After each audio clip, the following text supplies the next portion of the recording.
అందరికీ నమస్కారం. ఈరోజు మనం బంగ్లాదేశ్లో హిందూ ఆలయాల పరిస్థితి ఏంటి అనేది మాట్లాడుకునే ముందు ఇప్పటిదాకా యూట్యూబ్ ఛానల్ని బ్రహ్మాస్త్ర యూట్యూబ్ ఛానల్ని ఎవరైతే సబ్స్క్రైబ్ చేయలేదో వాళ్ళందరూ సబ్స్క్రైబ్ చేయండి. అదేవిధంగా హిందువులందరికీ చేరే విధంగా ఈ వీడియోని షేర్ చేయండి. మీ యొక్క అభిప్రాయాల్ని కామెంట్స్ రూపంలో తెలియజేయండి. దానికన్నా ముందు కూడా ఇప్పుడు ఈ వీడియో చూసే ముందు ఒకసారి జస్ట్ వెనక్కి వెళ్ళి ఇప్పుడు ఈ వీడియో మొదట్లో స్టార్టింగ్లో ఒక పిక్ పెట్టడం జరిగింది, ఒక ఫోటో పెట్టడం జరిగింది. దాంట్లో హిందువులు బంగ్లాదేశ్లో ఎలాగా రోజు రోజుకి తగ్గిపోయారు అన్నది ఒక గ్రాఫ్ మీకు ఇవ్వడం జరుగుతుంది. దాన్ని చూస్తే మీకు ఒక అవగాహన వస్తుంది ఏంటి పరిస్థితి, హిందువుల పరిస్థితి బంగ్లాదేశ్లో అనేది. అలా రోజు రోజుకి తగ్గిపోతూ వస్తున్న బంగ్లాదేశ్లో హిందువులు ఈరోజు మరింత దారుణమైన పరిస్థితుల్లో ప్రమాదంలో ఉన్నారు. ఆ ప్రమాదంలో ఎంత స్థాయి అంటే రేపులు చేసేదాకా, చంపేసేదాకా వెళ్ళిపోయింది పరిస్థితి. దీని అంతటికీ కారణం ఎవరయ్యా అంటే హసీనా ప్రభుత్వం. గత 4 తడవల నుంచి అంటే ఆల్మోస్ట్ 15 ఏళ్ల నుంచి కంటిన్యూస్గా అవామీ లీగ్ నాయకురాలైన హసీనా అక్కడ ప్రధానమంత్రిగా ఉన్నారు. ఆవిడ యొక్క ఆధ్వర్యంలో ప్రభుత్వం నడుస్తోంది. అట్లాంటి వాళ్ళు ఇప్పుడు ఒక రిజర్వేషన్ మీద ఒక నిర్ణయం తీసుకోవడం జరిగింది. ప్రభుత్వ ఉద్యోగాల్లో 30% రిజర్వేషన్లు 1971లో దేశ విభజన అంటే దేశానికి స్వాతంత్రం టైంలో, అంటే పాకిస్తాను బంగ్లాదేశ్ ఒకప్పుడు కలిసి ఉండేవి. 1947 నుంచి కూడా కలిసి ఉండేవి. అక్కడి నుంచి దాన్ని పాకిస్తాన్ నుంచి విడిపోవాలి అని చెప్పి బంగ్లాదేశ్లో చాలామంది కోరుకున్న సందర్భంలో అప్పుడు మళ్ళీ అక్కడ పోరాటాలు జరిగినాయి. ఆ పోరాటాల సందర్భంగా భారతదేశం బంగ్లాదేశ్కి అప్పుడు సపోర్ట్ చేయడం జరిగింది. అప్పుడు మళ్ళీ బంగ్లాదేశ్గా ఏర్పడడం జరిగింది. పాకిస్తాన్ కాస్త బంగ్లాదేశ్గా ఏర్పడింది. సో అప్పుడు ఏదైతే పోరాటాలు చేశారో అలాంటి ఫ్యామిలీలు, పాకిస్తాన్కి వ్యతిరేకంగా పోరాటాలు చేసిన ఫ్యామిలీలు ఎవరైతే ఉంటారో వాళ్ళ యొక్క ఫ్యామిలీ మెంబర్స్కి, అంటే వాళ్ళ పిల్లలకి కానీ లేదంటే వాళ్ళ మనవాళ్ళకి కానీ ఈరోజు ప్రభుత్వ ఉద్యోగాల్లో ఒక 30% రిజర్వేషన్లు ఇవ్వాలి అని చెప్పి హసీనా తీసుకున్న నిర్ణయం చాలా పెద్ద ఎత్తున విమర్శలకు దారితీస్తుంది. దీనికి వ్యతిరేకంగా స్టూడెంట్స్ అందరూ ఒక పోరాటాన్ని మొదలుపెట్టారు. ఆ పోరాటం కాస్త చాలా పెద్ద ఉద్యమంగా తయారైపోయింది. అయితే దీంట్లో 2 రకాలు ఉన్నాయి. దీంట్లో మనం అర్థం చేసుకోవాల్సింది ఏంటంటే ఇదేదో కేవలం రిజర్వేషన్ల కోసం అని కాదు. ఈ పోరాటాల్లో స్వాతంత్ర సమరయోధులుగా అప్పుడు ఉన్న వాళ్ళు ఎవరయ్యా అంటే వాళ్ళందరూ కూడా పాకిస్తాన్కి వ్యతిరేకంగా పనిచేసిన వాళ్ళు. కానీ ఇప్పటికి కూడా బంగ్లాదేశ్లో పాకిస్తాన్ అనుకూల ఉద్యమాలు చాలా ఉన్నాయి. పాకిస్తాన్ అనుకూలంగా పనిచేసే వాళ్ళు చాలామంది ఉన్నారు. ఇప్పటికి కూడా వాళ్ళందరూ సైన్యంలో కూడా ఉన్నారు. పాకిస్తాన్కి అనుకూలంగా ఉండేవాళ్ళు ఎవరైతే ఉన్నారో వాళ్ళందరూ కూడా ఈ విద్యార్థి ఉద్యమానికి ఇంకా ఎగదోశారు. ఆ ఎగదోయడం వల్ల ఎందుకు కారణం ఏంటంటే ఈ పాకిస్తాన్ వ్యతిరేకంగా ఆ రోజు ఉద్యమం చేసిన నాయకుడు ఎవరయ్యా అంటే ముజీబుర్ రహమాన్ అని చెప్పి ఈ హసీనా గారికి తండ్రి. సో ఆయన అప్పుడు నాయకత్వం వహించాడు. తర్వాత ఆయన పెద్ద లీడర్ అయ్యాడు. చాలా కాలం సైనిక పాలన జరగడం, ఆయన చంపేయడం, ఇవన్నీ రకరకాలు జరిగినాయి. ఆయన మనకి ఇక్కడ గాంధీ ఎలాగో అక్కడ ఒక బంగ్లాదేశ్కి ఒక జాతిపితలాగా ముజీబుర్ రహమాన్ అన్నమాట. ఆయన పెద్ద పెద్ద విగ్రహాలు అవన్నీ కూల్చేయడం మనం చూసాం. అంటే ముజీబుర్ రహమాన్ బంగ్లాదేశ్ రావడానికి, బంగ్లాదేశ్ ఏర్పడడానికి కారణమైన ముజీబుర్ రహమాన్ విగ్రహాలని కొట్టేస్తున్నారు, విరగొట్టేస్తున్నారు, పగలగొట్టేస్తున్నారు. అంటే ఏంటి, వీళ్ళందరూ కూడా పాకిస్తాన్ అనుకూలవాదులు. ఆ పగలగొట్టే వాళ్ళు వీళ్ళంతా కూడా పాకిస్తాన్ అనుకూలవాదులు. అంటే వీళ్ళ ఉద్దేశం ఏంటంటే ఇప్పుడు ఆ అవామీ లీగ్ పార్టీ ఏదైతే హసీనాకి సంబంధించిందో వాళ్ళల్లోనే ఎక్కువ మంది ఈ స్వాతంత్ర సమరయోధులుగా రికార్డ్ అయిన వాళ్ళు ఉన్నారు. సో వాళ్ళ పిల్లలకే వస్తాయంటే ఈ అవామీ లీగ్ పార్టీకి సంబంధించిన కార్యకర్తలకే ఈ 30% రిజర్వేషన్ వస్తుందన్న ఉద్దేశంతో ఇప్పుడు అసలు ఆ ఉద్యమం అంతా మొదలైంది. ఈ ఉద్యమం ఎప్పుడైతే మొదలైందో దీని వెనకాల ప్రతిపక్షాలు చేరినాయి. ప్రతిపక్షాలతో పాటు పాకిస్తాన్ హస్తం మొదలైంది. దాని తర్వాత చైనా ఒక పక్క నుంచి, ఎందుకంటే చైనా కూడా ఎప్పటి నుంచో అవకాశం కోసం చూస్తోంది. ఎలాగైనా సరే బంగ్లాదేశ్లో మనం కాలు పెట్టాలి, బంగ్లాదేశ్ రాజకీయాలు మనం శాసించాలని చెప్పి చైనా చాలా కాలం చూస్తోంది. ఇదే అవకాశంగా చైనా కూడా రెచ్చగొట్టింది. చైనా ఒక పక్క రెచ్చగొట్టింది, పాకిస్తాన్ రెచ్చగొట్టింది. ఈ అన్ని కారణాల వల్ల సరే ఇక ఆ ఉద్యమం పెద్దదైపోయి చివరికి సైన్యం కూడా చివరికి ఈ ఎవరైతే ఆందోళనకారులు ఉంటారో వాళ్ళకి సపోర్ట్ చేస్తూ హసీనాని వెంటనే ఇమ్మీడియట్గా వెళ్ళిపోవాలి అని, ఆవిడ రాజీనామా చేయాలి, ఇమ్మీడియట్గా వెళ్ళిపోవాలి. ఏ స్థాయికి వెళ్ళిపోయిందంటే సైన్యం కనీసం ఆవిడని ఫైనల్గా ప్రజలను ఉద్దేశించి మాట్లాడే అవకాశం కూడా టెలివిజన్లో ఇవ్వలేదు. ఆవిడ పాపం హసీనా రాజీనామా చేసి ప్రజలను ఉద్దేశించి మాట్లాడేసి రాజీనామా చేద్దాం అనుకుంది పాపం ఆవిడ. కానీ ఎట్టి పరిస్థితుల్లో మీరు 45 మినిట్స్ 45 నిమిషాల్లో అసలు దేశం వదిలి వెళ్ళిపోవాలని చెప్పి సైన్యం ఆర్డర్ వేసింది. దాంతో ఇంకా కాంట్బట్ పొజిషన్, ఇంకా సైన్యం సంగతి అంతకుముందు కూడా సైన్యం చేతుల్లో చాలా కాలం బంగ్లాదేశ్ ఉంది. అందువల్ల సైన్యం ఎక్కడ మన దేశ సైన్యంలాగా దేశం కోసం పనిచేసే సైన్యం, లేదంటే రాజకీయ నాయకులకి వెన్నుపోట్లు పొడవకుండా, రాజకీయ నాయకత్వాన్ని వెన్నుపోట్లు పొడవకుండా ఉండే సైన్యం కాదు. అక్కడ అవకాశం దొరికితే ఎప్పుడు కావాలంటే అప్పుడు సైన్యం ఆక్యుపై చేసేస్తూ ఉంటుంది. సో అట్లా పాకిస్తాన్లో లాగే, పాకిస్తాన్లో సేమ్ ఎలా ఉంటుందో బంగ్లాదేశ్లో కూడా అంతే, సైన్యం చేతుల్లోనే అంత వ్యవహారం నడుస్తూ ఉంటుంది. సో ఇప్పుడు ఆ సైన్యానికి ఇప్పుడు అధ్యక్షుడిగా ఉన్న అతను కేవలం ఒక్క 45 మినిట్స్ మాత్రమే ఇచ్చాడు. జమాన్, దేశ సైన్యాధ్యక్షుడు జమాన్. ఈ జమాన్ అనేవాడు 45 నిమిషాల్లో నువ్వు దేశం వదిలిపోతావా పోవా అంటే, సరే పాపం హసీనా ఇమీడియట్గా అక్కడి నుంచి భారత్ని సంప్రదించి భారత్కి రావడం జరిగింది. ఈ మధ్యకాలంలో హసీనా ఏమాటగా మాట చెప్పుకోవాలి, హసీనా నాయకత్వంలో ఉన్న ప్రభుత్వం భారత్ తోటి సహకారం అందిస్తుంది చాలా కాలం నుంచి కూడా. సో అది ఒక కోపం ఇప్పుడు వీళ్ళందరికీ ఉంది. సో ఇప్పుడు మీరు అక్కడ జరుగుతున్న దారుణాలు చూస్తుంటే, ఇండియా బంగ్లాదేశ్ 2 జెండాలున్న అంబులెన్సులు అంటే ఏంటి, చాలా అంబులెన్సుల్ని ఇండియా సప్లై చేసింది వాళ్ళు బంగ్లాదేశ్కి, కొన్ని సృహార్థపూర్వకంగా సప్లై చేసింది. అలాంటి వాటిలో ఆ జెండాలు ఉన్న వాటిల్లో ఇండియా జెండా మీద సుత్తులతో కొడుతున్నారు, వాళ్ళ అంబులెన్సులనే వాళ్ళు పగలగొట్టుకుంటున్నారు. అంటే ఏ స్థాయిలో భారత్ మీద వ్యతిరేకతని అక్కడ పెంచుకున్నారు అనేది మనం అర్థం చేసుకోవాలి.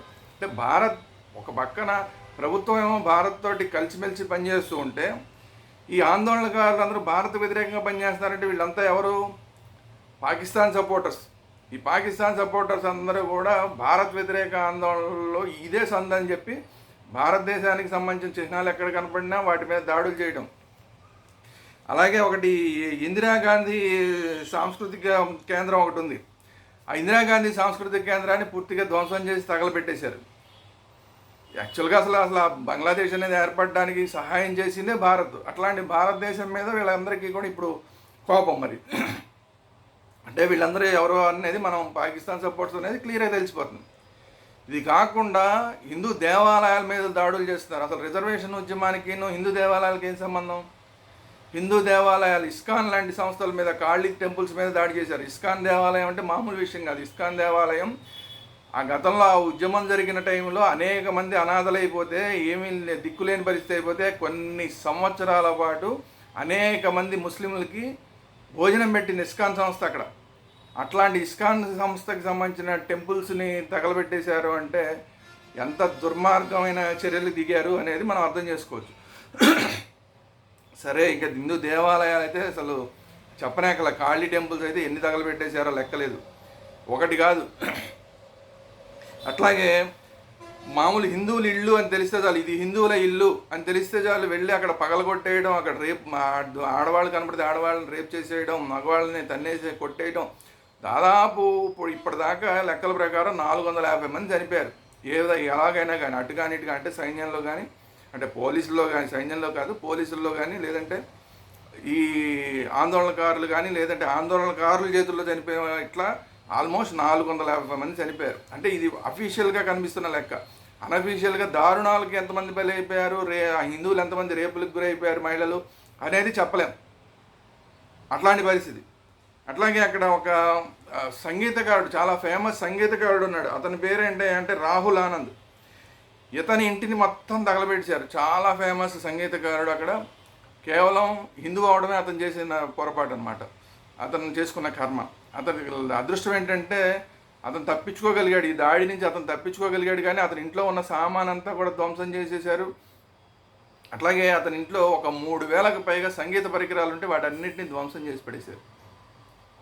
ఇది కాకుండా ఒక కార్పొరేటర్, అంటే ఎక్కడ కార్పొరేటర్ అంటే ఇతను రంగాపూర్ సిటీలో హిందూ కౌన్సిలర్. రంగాపూర్ అనే ఒక సిటీ, ఆ సిటీలో హిందూ కౌన్సిలర్గా ఉన్నాడు. అతను హిందూ. అతన్ని హర్షవర్ధన్ పేరు, హర్షవర్ధన్ అనే ఆ హిందూ కౌన్సిలర్, అతను హిందూ అవడం వల్ల అతన్ని షూట్ చేసి చంపేశారు, కాల్చి చంపేశారు. కేవలం హిందూ అవడం అనేది కారణం. అది పరిస్థితి. మనం బంగ్లాదేశ్ తోటి క్రికెట్ ఆడుతూ ఉంటాం. అందులో క్రికెట్ తెలిసిన వాళ్ళందరికీ తెలుస్తుంది, లింటన్ దాస్ అని చెప్పి చాలా మంచి ప్లేయర్. అతను హిందువు. అతను కేవలం హిందూ అన్న కారణంతో ఇప్పుడు అతను ఆ దేశానికి ఆడుతున్నా కానీ, ఆ దేశం కోసం అన్ని రన్స్ చేస్తున్నా కానీ, ఇండియా మీద కూడా అనేక సందర్భాల్లో హాఫ్ సెంచరీలు చేసిన లింటన్ దాస్ని ఇప్పుడు అతను ఇల్లు తగలబెట్టేశారు. కేవలం అతను హిందూ అన్న కారణం. ఆ దేశానికి, బంగ్లాదేశ్కి ప్రాతినిధ్యం వహిస్తున్న అతని ఇంటిని తగలబెట్టేశారంటే చూడండి. హిందువు అంటే చాలు ఇక దాడులు చేసేస్తున్నారు. మన ఆల్రెడీ భారతీయులే అక్కడ సుమారుగా 19,000 మంది పైన భారతీయులు ఉన్నారు అక్కడ. వివిధ కారణాలతో అక్కడికి వెళ్ళిన వాళ్ళు, భారతదేశానికి సంబంధించిన వాళ్ళు. అంటే హిందువులని కాదు, మొత్తం భారతదేశానికి అక్కడికి వెళ్ళి చదువుకునే వాళ్ళు కానీ, మిగతా వాళ్ళు కానీ, అక్కడ కొంత నివాసం ఉంటున్న వాళ్ళు కానీ దాదాపు 19,000 మంది ఉన్నారు. ఇందులో అయితే ఎప్పుడైతే గొడవలు స్టార్ట్ అయినా అప్పటి నుంచే కొంచెం వెనక్కి తీసుకురావడం, వెనక్కి వచ్చేయమని చెప్పడం జరిగింది. చాలామంది స్టూడెంట్స్ అయితే వచ్చేసారు. ఇంకా చాలామంది భారతీయులు కూడా అక్కడ చిక్కుపడిపోయి ఉన్నారు. ఇప్పుడు వాళ్ళ పరిస్థితి ఏంటో తెలియదు. మన భారతదేశానికి సంబంధించిన భారతీయులు చిక్కుపడిపోయినారు, వాళ్ళ పరిస్థితి తెలియదు. బంగ్లాదేశ్లో ఉండే హిందువుల పరిస్థితి ఇక అసలు ఘోరాది ఘోరం. అట్లాంటి పరిస్థితి. ఈ హసీనాకి వ్యతిరేకంగా ఉన్న ప్రతిపక్ష నాయకురాలు ఎవరైతే ఉన్నారో ఖలీదా జియా, ఈవిడ ఎప్పటి నుంచోనే హౌస్ అరెస్ట్ చేశారు. అనేకమైన అక్రమాలు చేసింది ఆవిడ ప్రభుత్వ కాలంలో అని చెప్పి ఆవిడని అరెస్ట్ చేశారు. ఇప్పుడు ఆవిడని రిలీజ్ చేశారు. ఆవిడని రిలీజ్ చేయడంతో పాటు ఈ తాత్కాలిక ప్రభుత్వాన్ని ఒకటి ఏర్పాటు చేయడానికని చెప్పి ఒక నోబెల్ బహుమతి గ్రహీతగా ఉన్న ఒక అతన్ని యూనస్ అనే ఆయన అంటే ఆయన అంటే ప్రొఫెసరు, ఆచార్యుడు, ఆయన్ని తీసుకొచ్చి ఇప్పుడు తాత్కాలిక ప్రభుత్వానికి ఆ యూనిస్ అన్న ఆయన్ని తీసుకొచ్చి పెడుతున్నారు తాత్కాలిక ప్రభుత్వ అధినేతగా. మళ్ళీ తర్వాత ఎలక్షన్ కండక్ట్ చేస్తామని చెప్తున్నారు. అయినా కానీ ఇప్పుడు వీళ్ళు ఎవరైతే హసీనా అనుకున్నారో హసీనాని దేశం విడిచిపోమన్నారు, దేశం విడిచి వెళ్ళిపోయింది ఆవిడ. అక్కడ ప్రొఫెసర్గా ఉన్న ఆయన్ని, నోబెల్ బహుమతి గ్రహీత అయిన యూనిస్ని ఇప్పుడు తాత్కాలికంగా ప్రభుత్వాధినేతగా నియమించారు. అయినా కూడా అక్కడ ఎవడు శాంతించట్లేదు. అంటే వీటి వెనకాల వేరే కారణాలు ఉన్నాయి. ఆ కారణాల వల్ల ఓన్లీ హసీనా కోసమైతే హసీనా ఎప్పుడైతే ఆవిడ దేశం విడిచి వెళ్ళిపోయిందో, రాజీనామా చేసి వెళ్ళిపోయిందో వెంటనే తగ్గాలి. కానీ తగ్గట్లేదంటే ఇదే సందని చెప్పి హిందువులందరి మీద దాడి చేసే కుట్రని ఇప్పుడు చైనా, పాకిస్తాన్ కలిసి చేస్తున్నాయి అక్కడ. ఇది సుస్పష్టంగా కనిపిస్తోంది. సో దీన్ని ఎలా ఎదుర్కోవాలి అనేది ఇప్పుడు ఇమ్మీడియట్గా అసలు భారతదేశం ఆలోచించాల్సిన విషయం.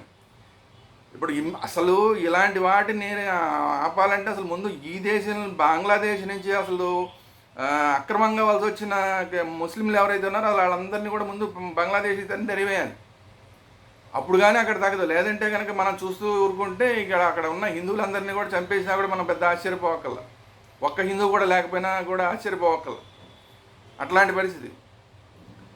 1905లో 70% ఉన్న హిందువులు 1971 వచ్చేసరికి 22% అయిపోయారు. ఆ 22% ఇప్పుడు చూస్తే 7% మాత్రమే మిగిలారు. ఇప్పుడు ఆ 7%లో కూడా ఇప్పుడు ఈ దాడులు, ఈ చంపేటాలు, వీటి తర్వాత అసలు ఎంతమంది మిగులుతారు అనేది అసలు ఆలోచించాల్సిన అంశం, భయం కొలుపుతున్న అంశం. సో ఒక పక్కన హిందూ దేశంగా పాకిస్తాన్ ఏమో ముస్లిం దేశంగాను, మనం మిగిలిన వాళ్ళు మనం హిందూ దేశంగా అఫీషియల్గా అనౌన్స్ అయిపోయినా హిందూ దేశంగా ఏర్పడిన భారతదేశంలో ముస్లింలు ఏమో పెరిగిపోతుంటే, అటు పాకిస్తాన్లోనూ హిందువులందరినీ చంపేయడం, వాళ్ళందరినీ రేపులు చేసేయడం, లేదంటే వాళ్ళని మతం మార్చేయడం జరుగుతున్నాయి. అక్కడ అయిపోయింది. ఆల్మోస్ట్ 1% కన్నా తగ్గిపోయారు. ఇప్పుడు బంగ్లాదేశ్లో 7% ఉంటే ఇప్పుడు ఈ 7%లో కూడా ఇప్పుడు ఈ రిజర్వేషన్ ఉద్యమాన్ని అడ్డం పెట్టుకుని అనేక మంది హిందువులను చంపేసే ప్రయత్నాలు జరుగుతున్నాయి. మరి ఇక్కడ ఎంతమంది మిగులుతారో చూడాలి. సో దీనికి ఖచ్చితంగా మనం ఈ రిటాలియేషన్ కనుక భారతదేశం వైపు నుంచి ఇవ్వకపోతే, హిందువులు కనుక అక్కడ ఏదైనా చేస్తే మేము ఊరుకోము అని మాట్లాడకపోతే కనుక చాలా పెద్ద ప్రమాదం జరుగుతుంది. వేరే దేశాలు మాట్లాడుతున్నాయి, అక్కడ ఉన్న మైనారిటీలకి ఇజ్రాయెల్ మాట్లాడింది. ఈవెన్ ఇజ్రాయెల్ చూడండి, అక్కడ ఒక పక్కన ఇజ్రాయిల్ నానా బాధలు పడుతోంది. అన్ని పక్కల నుంచి వచ్చే ముస్లిం దేశాల మీద దాడులు, వాళ్ళందరూ దాడులు చేస్తుంటే, ఒక పక్క హమాస్ దాడి చేస్తుంటే, ఒక పక్కన హిజ్బుల్లా దాడి చేస్తుంటే, ఇరాన్ దాడి చేస్తుంటే, మిగతా దేశాలన్నీ కూడా దాడి చేస్తుంటే, అంత దాడులు ఎదుర్కొంటున్న పరిస్థితుల్లో కూడా ఇజ్రాయిల్ ఇక్కడ బంగ్లాదేశ్లో కనుక ఎవరైనా మైనారిటీల మీద దాడులు చేస్తే మేము చూస్తూ ఊరుకోమని హెచ్చరించాడు. మైనారిటీలు అంటే ఎవరు? కేవలం హిందువులే. హిందువులు కాని వాళ్ళు అసలు 1% కూడా లేరు, మొత్తం అందరూ కలిపి కూడా 1% కూడా లేదు. సో హిందువుల మీద దాడులు చేస్తే మేము ఊరుకోమని చెప్పి ఇజ్రాయెల్ స్టేట్మెంట్ ఇచ్చింది, కానీ ఇంకా భారతదేశం ఆ స్టేట్మెంట్ ధైర్యంగా ఇవ్వలేకపోయింది. ఇట్లాంటి పరిస్థితులు చాలా ఆందోళనకరమైన అంశం. ఖచ్చితంగా భారత ప్రభుత్వం కూడా దీని మీద గట్టిగా స్పందించాల్సిన అవసరం ఉంది. సరే, ఎలాగో హసీనానైతే సేఫ్గా ఉంటుంది, ఆవిడని సేఫ్గా వేరే దేశానికి పంపిస్తారు, అది వేరే విషయం. బట్ ఆవిడ సేఫ్టీ సంగతి ఏమి ఇబ్బంది లేదు. బట్ హిందువుల సేఫ్టీ పరిస్థితి ఏంటి? ఇంకోటి అసలు చూస్తే అక్కడ ఎంత విశృంఖలత్వం అంటే, ఈ హసీనా అనే ప్రధానమంత్రి వయసు 76 సంవత్సరాలు ముసలావిడ. ఆవిడ ఇంట్లోకి ఆవిడ వెళ్ళిపోయిన తర్వాత, ఖాళీ చేసి ఇండియాకి వచ్చేసిన తర్వాత ఆవిడ బంగ్లాలోకి జ్వరబడిపోయారు. ఆవిడ బంగ్లాలోకి జ్వరబడిపోయి, గణభవన్ ఆవిడ ఇంటి పేరు గణభవన్, ఆ గణభవన్లోకి జ్వరబడిపోయి ఏది దొరికితే అది ఎత్తుకుపోవడం. సో ఆవిడ ఇంట్లో సోఫాలన్నీ పట్టుకుపోయారు, ఫ్యాన్లు పీక్కుని పట్టుకుపోయారు, ఏసీలు ఏది దొరికితే అది పట్టుకుపోయారు. ఆవిడ పడుకునే మంచం మీద ఎక్కి గంతులు వేశారు, అక్కడ కూర్చుని ఏది కనబడితే అది తింటూ కూర్చున్నారు. ఇవన్నీ చాలదన్నట్టు ఆవిడ యూజ్ చేస్తున్న బ్రాని చేత్తో పట్టుకుని డ్యాన్సులు చేస్తున్నారు.